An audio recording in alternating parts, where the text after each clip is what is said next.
Imagine you're 20, just a regular guy living your life, when one night flips everything upside down. That's what happened to Lamar Johnson. At 21, he was slapped with a life sentence for a murder he didn't commit. In the next 10 minutes, we're diving into Lamar's wild story, how he lost nearly 3 decades of his life and fought his way out. If you're into true crime and stories of justice, hit that subscribe button to Underworld Exposé so you don't miss what's coming next.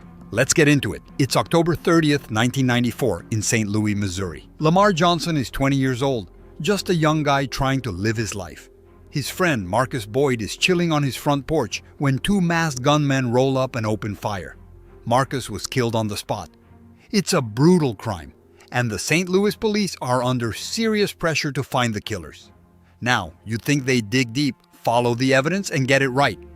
Nope. They zero in on Lamar Johnson, Markus's friend, and build a case that's flimsier than a house of cards in a windstorm. So, what did they have on Lamar? Not much. The prosecution's case hinged on 2 things: an eyewitness named Greg Elking and a jailhouse informant named William Mock. Greg claimed he saw Lamar at the scene, and William said Lamar confessed to him while they were locked up together. Sounds convincing at first glance, but let's hit pause and break this down, because it's about to get messy. First, Greg Elking. He was a friend of Markus Boyd's, and he was there when the shooting went down. But here's the kicker. Greg wasn't sure who he saw that night.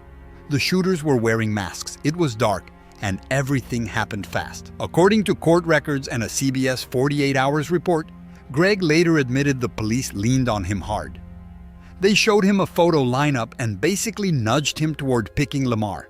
He felt pressured, like he had no choice. In 2022, during Lamar's hearing, Greg came clean and said he wasn't confident in his ID back then. He only pointed to Lamar because the cops made it feel like that was the right answer. That's not justice. That's coercion. Then there's William Mock, the jailhouse snitch. This guy's testimony is straight up sketchy. He claimed Lamar confessed to him in jail, but check this out. Mock was paid over $4,000 for his testimony. $4,000. And get this, he had a history of testifying against other inmates for deals or cash. Oh, and according to legal filings from the Midwest Innocence Project, Mock had a documented bias against black people. Lamar's black, so you do the math. This guy wasn't exactly a beacon of truth. His testimony was bought and sold, and the jury ate it up. They claimed Lamar could have left his girlfriend's house, driven to Markus's place, committed the murder, and driven back. All in a 5-minute window. Lamar's girlfriend, Erica Barrow, testified he was with her miles away that night, except for maybe a quick 5-minute errand. The prosecution said that was enough time. But hold up. CBS 48 Hours tested that drive. It's 13 minutes one way from Lamar's girlfriend's place to the crime scene. One way. So, unless Lamar had a teleporter, there's no way he could have pulled that off. Despite all this, in 1995, a jury convicted Lamar of first-degree murder and armed criminal action. He was sentenced to life without parole. At 20 years old, his life was over. Or so it seemed. Lamar went to prison, but he never stopped fighting. He knew he was innocent and he wasn't about to let the system bury him. Lamar was locked up from age 20 to 50. He missed his daughter growing up. He missed graduations, weddings, family dinners. He missed life.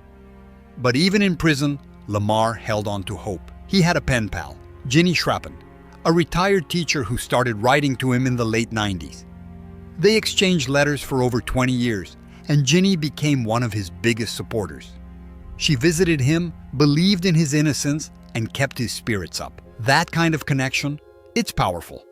It's a reminder that even in the darkest moments, human kindness can shine through. Meanwhile, the truth about the real killers was starting to come out. 2 men, James Howard and Philip Campbell, confessed to the murder.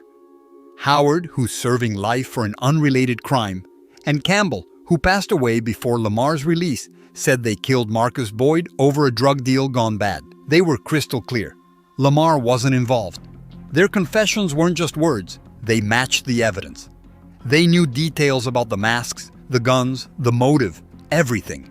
Howard even testified in 2022, putting it all on the line to set the record straight. According to the Midwest Innocence Project, this wasn't some last-minute story. They had no reason to lie, and their account held up. So, why did it take so long to free Lamar? Well, the system isn't built to admit mistakes. In 2019, St. Louis Circuit Attorney Kim Gardner took a stand. Her Conviction Integrity Unit reviewed Lamar's case and found a laundry list of problems: coerced eyewitness testimony, a paid informant, no physical evidence, and a timeline that didn't add up. Kim filed a motion for a new trial, saying the original prosecution was riddled with misconduct. But here's where it gets infuriating. The Missouri Supreme Court shut it down in 2021. They said prosecutors didn't have the power to ask for new trials so long after a conviction. Can you imagine? The truth is, staring them in the face, but the rule said, too late. Lamar's case got so much attention it helped change Missouri law. In 2021, partly because of Lamar, the state passed a new law allowing prosecutors to request hearings for wrongful convictions. That was a game changer.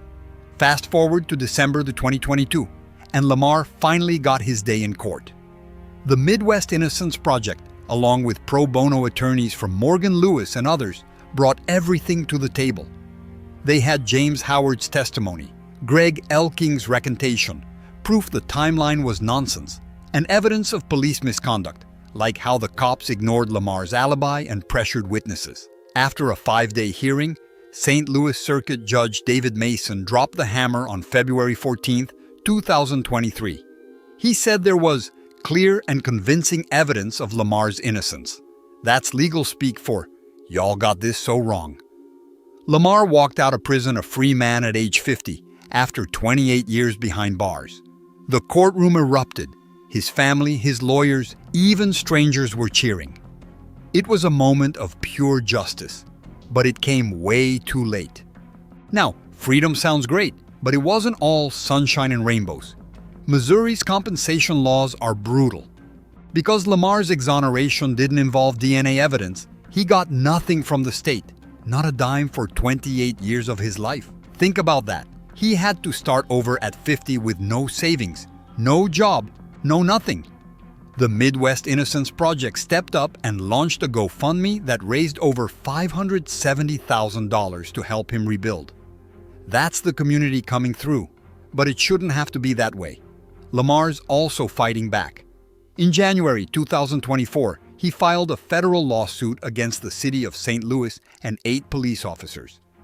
The lawsuit says they framed him by coercing witnesses, ignoring his alibi, and burying evidence that could have cleared him from the start. He's seeking damages for the violation of his constitutional rights, and that case is still ongoing as of May 2025. What's incredible about Lamar is his strength. In interviews with PBS NewsHour and CBS 48 Hours, he said he's not holding on to anger. If you hold on to anger, you're just swapping one prison for another, he told CBS. That's next-level wisdom. He's focused on living, reconnecting with his daughter, planning to walk her down the aisle, and just soaking in the little things like a home-cooked meal or a walk outside. He's even been speaking out to raise awareness about wrongful convictions, working with groups like the Innocence Project. Lamar's story isn't just about one man. It's a wake-up call. According to the National Registry of Exonerations, over 3,400 people have been exonerated in the U.S. since 1989. The Innocence Project says eyewitness misidentification, like what happened with Greg Elking, plays a role in nearly 70% of wrongful convictions. If this got you fired up, hit that subscribe button right now so you don't miss our next deep dive into stories like this. Drop a comment below. Tell me what you think about Lamar's case, or let me know what other injustice stories you want me to cover.